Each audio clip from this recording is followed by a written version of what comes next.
What's going on, everybody? Afflicted Gamer here. Welcome back to another Division 2 video. So title update number 6 will be dropping sometime in October. Currently it is live over on the public test server on PC, and something coming into TU6 will be the nerf of the Eagle Bearer. Now, this is not set in stone. Decisions have not been finalized or anything of that sort, but as of right now, and the way that it looks, it seems like the Eagle Bearer will be taking a hit. Right now, it has been nerfed by 15% on the PTS. This has a lot of people in an uproar. There's actually a petition on Facebook to not have the weapon nerfed. To be totally honest with everyone, this is a discussion and debate that I've tried to steer clear from. The reason for that is I felt like no matter what I was to say, I would have some people siding with me and others hating me for it. And to get into that kind of a position over just a weapon in the game, I didn't really want to do it. But after everything that I've been seeing, hearing, and reading over the past few days, I felt like it was time to weigh in. And I've actually done a lot of thinking, and I think and believe that there is actually a compromise that could please everyone. Because I get where both sides of the player base are coming from. The PvE players who grinded out the raid to earn that weapon don't want that taken away from them. You make the gun less powerful, it loses its value, and they feel like they wasted their time chasing after it. The PvP players in Conflict and the Dark Zone that are getting annihilated by it, they're simply frustrated, and rightfully so. It's not like the Eagle Bearer is in the general loot pool for anybody to acquire. You have to complete the raid to get it, or be extremely lucky with RNG and have it drop from one of the bosses before Razorback or before the end chest. Not everybody can do that, not everybody has that kind of luck, so I get it. What I think the developers should do is this.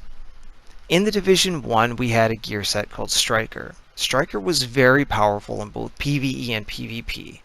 So what the developers did was just they nerfed the gear set overall initially. Even after its nerf, the gear set was still very powerful, so they nerfed it again. The difference with the second nerf was that it only applied to PvP, because that's where the complaints were coming from. That's where it was causing an issue within the player base. If you were on the receiving end of the Striker shotgunner build, it really wasn't pleasant, trust me. I was on the receiving end of that. It was terrible. I had the build, and even using it, you just felt like you were, I don't know, abusing the system somehow. It was crazy OP. But what they did, I think, was fair, because nobody on the PvE side of things were calling out for a nerf. You don't ever hear someone in PvE saying, listen, I melted that NPC way too easily. You should probably nerf this gear set or this weapon. You never hear that, but you do in PvP.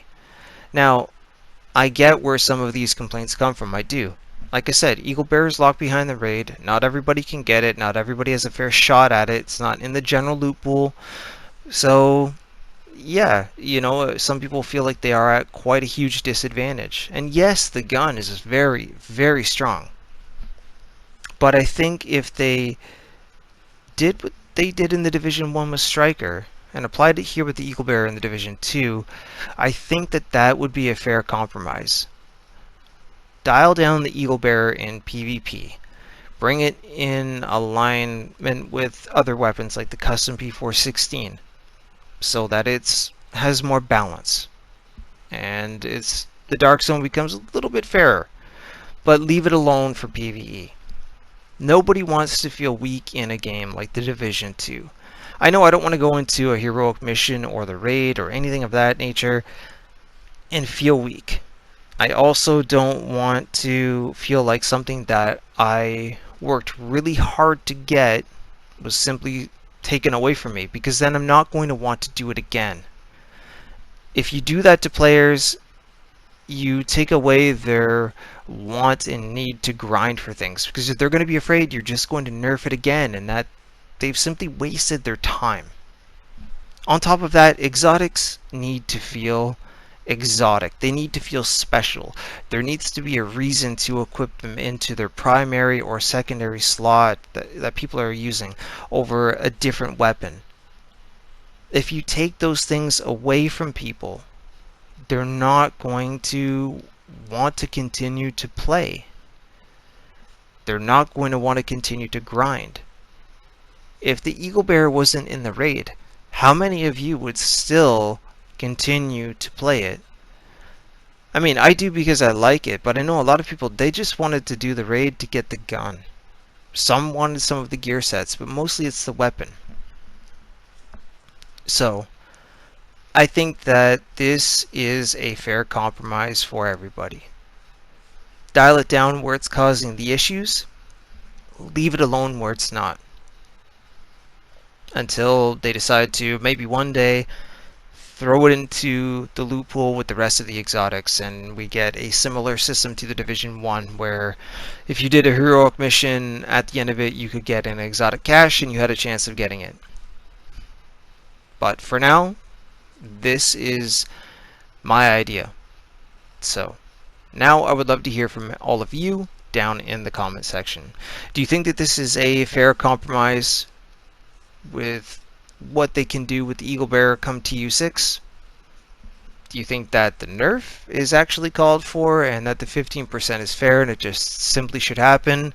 Do you think it should be more, maybe just a little bit less, or do you have an entirely different solution overall? No matter what your answer is, I would love to know what you have to say down in the comment section so that we can have a discussion about this. The last thing that the Division 2 needs is to lose more of its player base. They already have lost a huge chunk. With games out like Borderlands 3, games coming like Ghost Recon Breakpoint, Call of Duty, the list goes on and on, they have enough to compete with. Losing players at their own doing with something like this, they just don't need to take this hit as well. Like I said, I only want what's best for the community and the game. So anyways guys, I'm out of here. Drop a like on the video if you enjoyed it. Consider subscribing to the channel if you're new for more Division 2 content. You can follow me over on Twitter at AfflictedGamer, and I'll see you very soon in the next video. Until then, take care agents. Thank you so much for watching.